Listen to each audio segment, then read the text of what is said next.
who are the realistic targets for the Knicks? Because we spent so much time talking about the Knicks, their dream targets, who they're potentially going to get, who they're not going to get, and who they're trying to avoid. So now that we have that information out of the way, the next thing to understand is realistic targets. And they went into that. Some of you guys might not like this name, but I don't have a problem with it. But I don't know how it's realistic. That's the whole thing. So according to Bleacher Report, their realistic trade target for the Knicks to go after is DeMar DeRozan. And here's why.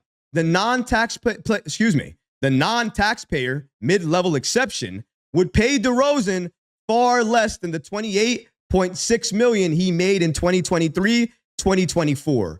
But the Knicks may offer just the right mix of factors to get him to play for that amount. New York is perhaps the league's most glamorous market. The Knicks are good.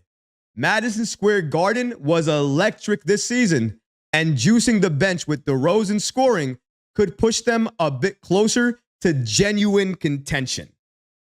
Okay, so we have DeMar DeRozan on this list. Here's why, for me, it's not really realistic. All of the reports coming out of Chicago right now is that he's going to re-sign likely a $40 million deal to stay with Chicago. That's around $20 million per year, I believe, and that's not even finalized. It could potentially get higher. I don't know if that has incentives built in or all-star appearances. I have no idea. But if you're DeMar DeRozan, you're thinking of two things right now. Going home, going to LA, or you're thinking about the money, the bag. And the bag seems to be with Chicago right now. So I think DeMar DeRozan is not going to leave because the payday is with Chicago. And as long as Chicago pays him that, he is going there. If they don't pay him, he's likely going to go to LA. There is no reason for him to come to New York. And New York is not going to pay him the amount to drag him here because it's not going to really be not really a necessity, I would say, because he does help off the bench. I will say that. If he was here and he did come off the bench, he would give you the scoring touch that you needed. You'd obviously have to convince him that coming off the bench at this point of his career is good for him, would make sense for him, the Knicks, and help us get a championship. Because that's the only way he's going to do it. If you can't sell him that, then really, I don't know what you're going to likely try to sell him. Because if you can't sell him a championship, I don't know if he's going to want to come to New York. You have to try to sell him that if he comes here, that's the best opportunity he has to win a chip. If he goes to LA, that's exactly what they're going to try to sell him as well. You could be the best piece coming off for us from the bench. Maybe we can start you, whatever the case may be. But DeMar DeRozan, his skill set in terms of being a mid-range assassin, shooting lights out at times, making sure that when he's in the game, if you give him enough space, he can hit that three. He can drive into the paint. He'll be patient. He'll make sure he gets his shot, the right shot. And then when you least expect it and you look up, the Knicks are up 5, 10, 15 points, all because DeMar DeRozan was in the game and he was being a mid-range assassin. And that's the things that we need to understand here. He can give you that if you can get him at the right cost, at the right value, and convince him that coming off the bench makes sense. The Bulls and the Lakers likely would start him. The Bulls would likely give him a lot more money than the Lakers and the Knicks. All of those factors considered. Is he really realistic? I don't think so. And I get the points they're trying to make here. I understand the Knicks potentially, if they wanted to, could use their, non-taxpayer mid-level exception, some other type of things as well, too, that they have to their disposal to try to get DeMar DeRozan on this team. But just because they have those assets, just because they could be willing to make those moves, it doesn't mean DeMar DeRozan's just going to say, yeah, I'm going to leave a lot of money on the table for Chicago and join the Knicks. Sometimes it doesn't happen that way. It's oftentimes not that easy. And a lot of players have a very hard time, especially as you get older in the league, saying no to a lot of money. DeMar DeRozan, fit-wise, yes.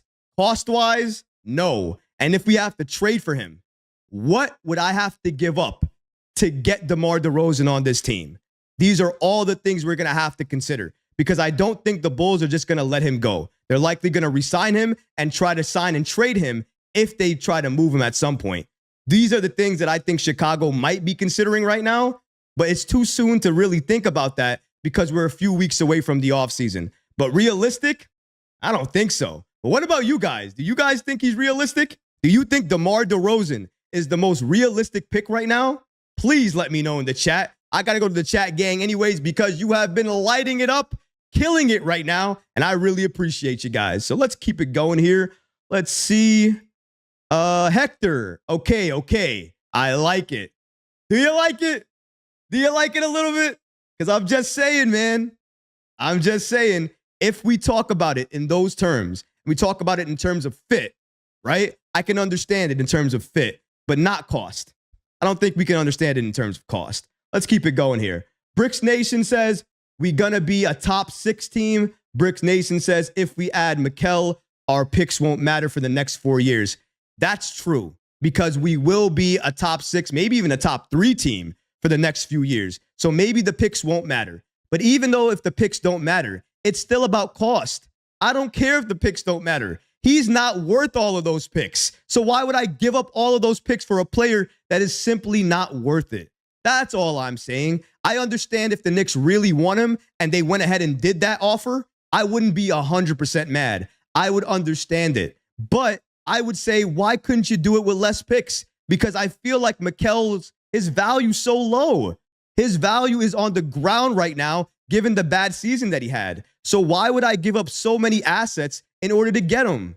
One has to make sense with the other. They both have to equal each other. I don't want to be the team that gives up the farm just to get Mikal Bridges, even though I really like him and I really love what he could add to this team.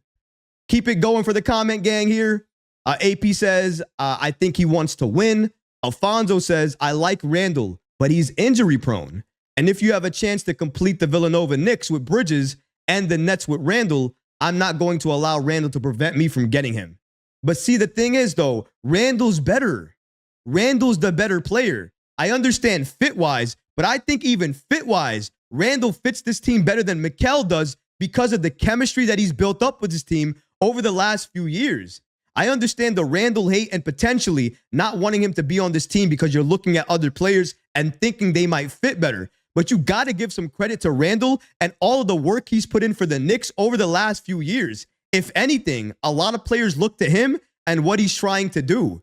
Jalen Brunson and Julius Randle right now are the head of the snake. And without those two, it's going to be very difficult for the Knicks to move forward. They're part of the core. You can't rip that away unless you're getting a Giannis level player. And Bridges simply is not a Giannis level player. Let's keep it going. Britton says, I'm kind of good on DeMar DeRozan. I agree with that. Hit that like button. Appreciate you, my brother. If you enjoyed these clips from the live show, be sure to subscribe to the channel and have notifications turned on so you don't miss any new episodes or when we go live. Thanks for watching, Knicks fans, and until next time, peace.